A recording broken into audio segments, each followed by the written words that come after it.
I turned on the radio and heard my neighbors. This is Radio Lost Signal, broadcasting on AM 640 every night, wherever you are, even if your radio receiver is turned off. Tonight, a letter from Tulum. I'm writing from Pine Ridge, Maine.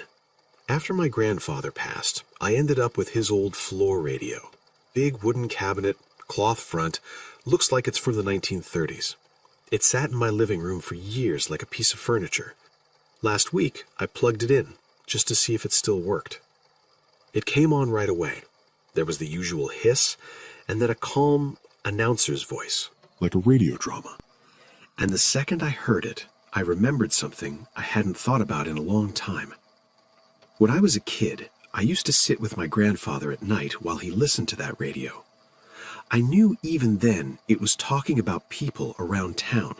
Neighbors, real names, real places, streets I walked on, the drugstore, the diner, folks you'd see on Saturday like it was nothing. And I thought it was normal because he treated it like it was normal. Like it was just another program you put on after supper. It always sounded like a little play. The announcer would say, "Marge smiled but didn't show it because Bob didn't compliment her soup." Then you'd hear plates clink, a chair scrape, somebody sighing like they were mad. Just a kitchen, just a family. Sometimes the announcer would mention a person I had seen earlier that day, and I remember thinking, sure, that's how radio works. I didn't question it. I was a kid. I hadn't thought about any of that in years. But hearing it again last week made my stomach drop. Because this time it didn't feel made up. I shut the radio off. Then later I turned it back on.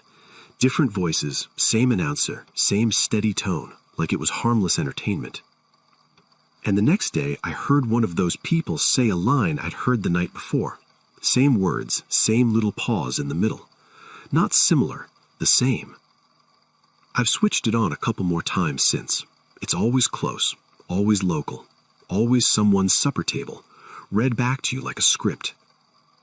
What gets me is this.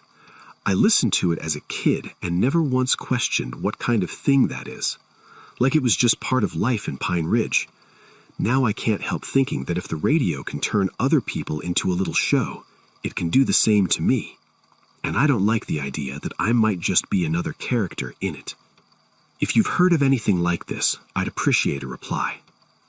This is Radio Lost Signal.